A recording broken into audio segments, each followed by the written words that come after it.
শনিবারের রাত চলে আসা মানেই মনটা কীরকম একটা চিকেন চিকেন করে। আর বাঙালি বাড়িতে রবিবার দিন চিকেন না হলে ঠিক রবিবারটা রবিবার মনে হয় না।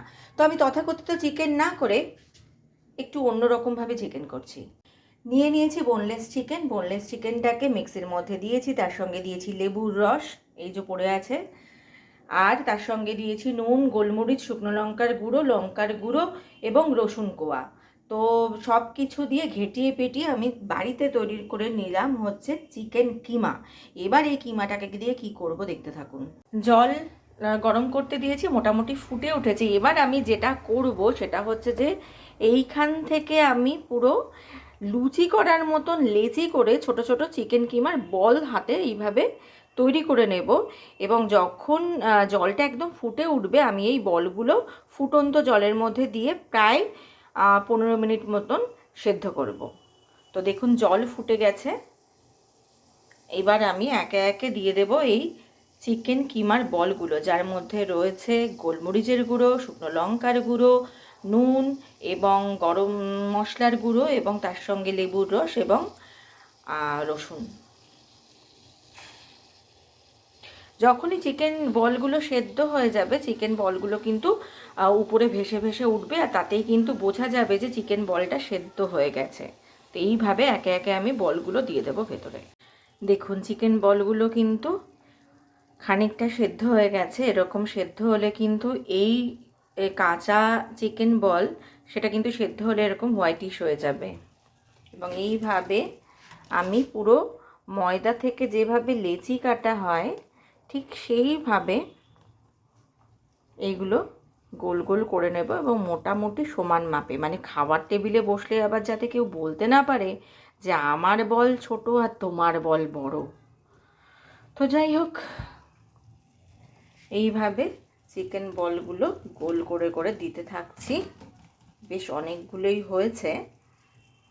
আমি আবার যখন যেটা করি সেটা একটু বেশি পরিমাণেই করি, কারণ ভালো লাগে। একটু বেশি পরিমাণে করলে মন ভরে এবং পেট পুড়ে খাওয়া যায় কি না, সেই জন্য। এই যে চিকেন স্টকটা তৈরি হচ্ছে, এই চিকেন স্টকটাও কিন্তু আমি ফেলে দেব না, রান্নায় কাজে লাগাবো। তো কিভাবে এই রেসিপিটা আস্তে আস্তে গড়ে উঠছে বা তৈরি হচ্ছে দেখার জন্য কিন্তু পুরো ভিডিওটা দেখতে হবে এবং অবশ্যই সাবস্ক্রাইব করতে হবে আমার এই চ্যানেলটা। আমার চ্যানেলে অনেক দিনই আমি কোনো ভিডিও দিতে পারিনি। অনেক দিন মানে কি, বছর ঘুরে গেছে, বেশ কয়েক বছর কোনো ভিডিও দেওয়া হয়নি। তো আজকে একটা বড় ভিডিও দিচ্ছি, এবং ভিডিও দিচ্ছি হচ্ছে রান্নার ভিডিও, কারণ বাঙালি তো আমি, তো সেক্ষেত্রে বাঙালিরা খেতে ভালোবাসে। তো সেই জন্যে আমার মনে হলো যে একটা অভিনব চিকেন রেসিপি দিয়ে আমার আবার ইউটিউবের পথ চলাটা নতুন করে শুরু করি। এবং এটা এত অসাধারণ একটা রেসিপি হতে চলেছে।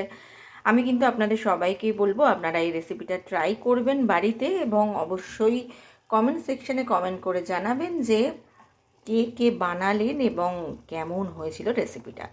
তো দেখতে থাকুন এরপরে কি হতে চলেছে।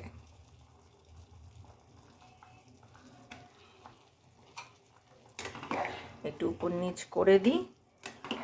আমি এর সঙ্গে বোনলেস করেছি যে বোনগুলো, সেইগুলোও এর মধ্যে দিয়ে দিয়েছি, কারণ এতে চিকেন স্টকটা অসাধারণ হবে। এবং এই যে বোনগুলো, আমার প্রচুর বাচ্চা কাচ্চা আছে, তাদেরকে আমি খেতে দিয়ে দেব, ফলে এইগুলোও একসঙ্গে আমি সেদ্ধ করে নিচ্ছি। চিকেন বলগুলো কিন্তু একেবারে সেদ্ধ হয়ে রেডি হয়ে গেছে, এবং এই দেখুন স্টকটাকেও কিন্তু আমি আলাদা করে পাত্রে নিয়ে রেখেছি। এই স্টকটাকেও কিন্তু আমি রান্নায় ব্যবহার করব। আর এবার যেটা লাগবে, চৌকো করে কাটা পেঁয়াজ, ক্যাপসিকাম এবং রসুন কুচি এবং সাদা তেল তো অবশ্যই লাগছে পুরো রেসিপিটাকে তৈরি করার জন্য। আর এর সঙ্গে কিন্তু লঙ্কা কুচিও আমি দিয়ে দেব। আর লাগবে হচ্ছে কিছু রকমের সস, যেমন হচ্ছে oyster sauce, chili sauce, tomato sauce এবং সয়া সস। তো এই সমস্ত সসগুলোর মিশ্রণ দিয়ে, এবং তার সঙ্গে অবশ্যই বললাম যে কাঁচা লঙ্কা কুচি করে নেব, এবং যার যেরকম পরিমাণ ঝাল দরকার সে সেইভাবে কিন্তু কাঁচা লঙ্কাটাকে ইউজ করবেন। তো এবার শুরু করা যাক আসল রান্নাবান্নার পোর্শনটা আমি একটা কড়াইতে সাদা তেল গরম করে নিয়েছি এবং একে একে চিকেনের যে বলগুলো মানে কিমার যে বলগুলো যেটা আমি অলরেডি সেদ্ধ করে তৈরি করে নিয়েছিলাম সেটাকে হালকা করে একটু এপিট ওপিট করে হালকা ব্রাউনিশ করে আমি ভেজে নেব। দেখুন হালকা হালকা রং ধরছে চিকেনের, একদম এপিট ওপিট করে মিডিয়াম ফ্লেমে এটাকে হালকা করে একটু কালার ধরে আসলেই আমি এই জিনিসটাকে তুলে নেব। এবং এইটা কিন্তু বলে নিই যে এটা কিন্তু আমার একেবারে মন গড়া রেসিপি, একেবারে নিজের মন থেকেই বানিয়েছি এবং মনে হচ্ছে জিনিসটা ফাটাফাটি খেতে হবে। কালার প্রায় চলে এসছে, এবার আমি গ্যাসটাকে একেবারে বন্ধ করে নিচ্ছি আর তারপর একে একে আমি বলগুলোকে তুলে নেব একটা বাটিতে। এইবার এই যে বাকি তেলটা রইলো আমি কিন্তু খুব অল্প তেলেই রান্নাটা সেরে ফেলছি, দেখে বুঝতেই পাচ্ছেন তেলের পরিমাণ খুবই সামান্য। দিয়ে দিলাম রসুন কুচি, রসুনটা একটুখানি কষিয়ে নেওয়ার পর যখন একটা সুন্দর অ্যারোমা বেরোবে তখন আমি এই রসুনের সঙ্গে দিয়ে দেব হচ্ছে চৌকো করে কাটা যে পেঁয়াজ কুচি, যেটা আমি অলরেডি তৈরি করে রেখেছি সেই চৌকো চৌকো করে কাটা পেঁয়াজ, এবং তারপর দিয়ে দেব হচ্ছে চৌকো চৌকো করে কেটে রাখা ক্যাপসিকাম, এবং লঙ্কাটাও আমাকে কেটে ফেলতে হবে। তো আমি লাল লঙ্কা নিলাম, অল্প পরিমাণে নিলাম, কারণ আমার বাড়িতে আবার আমার বাপি একদমই ঝাল সহ্য হয় না, তাই ছোট্ট ছোট্ট দুটো লাল লঙ্কা কুচি করে আমি রসুনের সঙ্গে দিয়ে দিলাম এবং এটাকেও কিন্তু মিডিয়াম ফ্লেমে ভাজতে থাকলাম। এবং যখন আস্তে আস্তে দেখলাম যে রসুন এবং লঙ্কার অ্যারোমাটা বেরোতে শুরু হয়ে গেছে আমি একে একে পেঁয়াজও দিয়ে দিয়েছি এবং তারপর কিন্তু দিয়ে দিয়েছি ক্যাপসিকাম। এর মধ্যে আমি কিন্তু অল্প একটু নুনও দিয়ে দিয়েছি এবং তারপর ওই মিডিয়াম আঁচেই কিন্তু আমি উল্টে পাল্টে জিনিসটাকে একটু সেদ্ধ করে নিতে চাইছিলাম। এবার পালা হচ্ছে সস তৈরি। এখানে আমি দিয়েছি soya sauce, oyster sauce, tomato sauce এবং গ্রিন চিলি সস। পুরো সসটাকে একটা বাটির মধ্যে নিয়ে ভালো করে আমি মিক্সড করে নিলাম। এই সসটার মধ্যেই এটা তো একটু গাঢ় হয়ে গেল, এটাকে আরেকটু তরল করার জন্য ওই যে আমি আলাদা করে রেখে দিয়েছিলাম হচ্ছে চিকেন স্টকটা, ওই চিকেন স্টকটা কিন্তু আমি এই সসের সঙ্গে মিশিয়ে সসটাকে একদম লিকুইড করে নেব এবং তারপর সেই লিকুইড সসটাকে আমি মিশিয়ে দেব এই খানিকটা সেদ্ধ হয়ে আসা ক্যাপসিকাম এবং পেঁয়াজ, যার সঙ্গে রয়েছে কাঁচা লঙ্কা কুচি এবং রসুন কুচি, এইটার সঙ্গে কিন্তু আমি সসটাকে মিশিয়ে দেব। এটা অনেকটাই কিন্তু আপনারা হয়তো বলবেন যে এটা তো পুরো চিলি চিকেনের মতনই হচ্ছে, একদমই তাই, পুরো রান্নাটাই হচ্ছে চিলি চিকেনের মতোই প্রায়।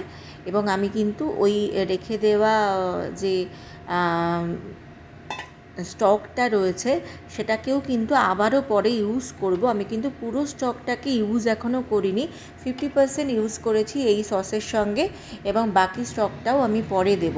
এই যে এখানে দেখছেন এখানে কিন্তু অলরেডি পুরো স্টকটাকেই আমি দিয়ে দিয়েছি, এখানে কিন্তু কোনো জলই আমি ইউজ করিনি, পুরোপুরি চিকেন স্টকটাকে কাজে লাগিয়েছি।